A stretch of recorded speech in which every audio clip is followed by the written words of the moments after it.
କ'ଣ ବାବା ହଁ ତମେ କ'ଣ ହଣାହଣି କଲ ଏଇ ବିଲ?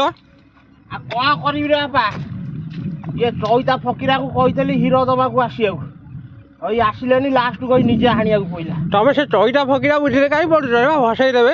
ତୁ କହନା ସେ କଥା, ଆଉ ତାଙ୍କ ସକାଶେ ଆଉ କ'ଣ ବର୍ଷକର ଚାଷକୁ ବନ୍ଦ କରିଦେବି? ଲାଷ୍ଟକୁ ଏଇ ନିଜେ ହାଣିଲେ ଏଇ ଟ୍ରାକ୍ଟର ଆସିବ ଅବିକା ହଳ ବୁଲେଇବାକୁ, ନା କ'ଣ କହୁନୁ? ତାହେଲେ ଚାଷ ଚାଲିବ? ଆଉ ହଉ ତମେ ଯଦି ବାବା ଚାଷ କରିବ ହଁ, ଆଉ ଏ ଚଇଟା ଫକୀରା କୁଆଡ଼େ ଯିବେ?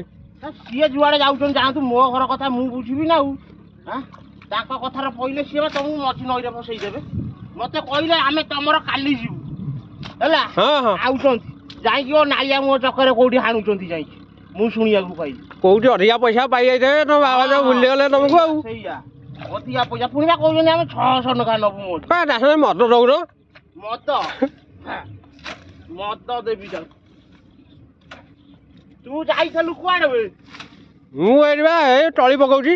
ହଉ ହଉ ହଉ ଯା, ମୁଁ ଯାଉଛି, ଯିବି ଆଉ ଏତିକି ହାଣି ଦେଇକି ଯିବି ଆଉ।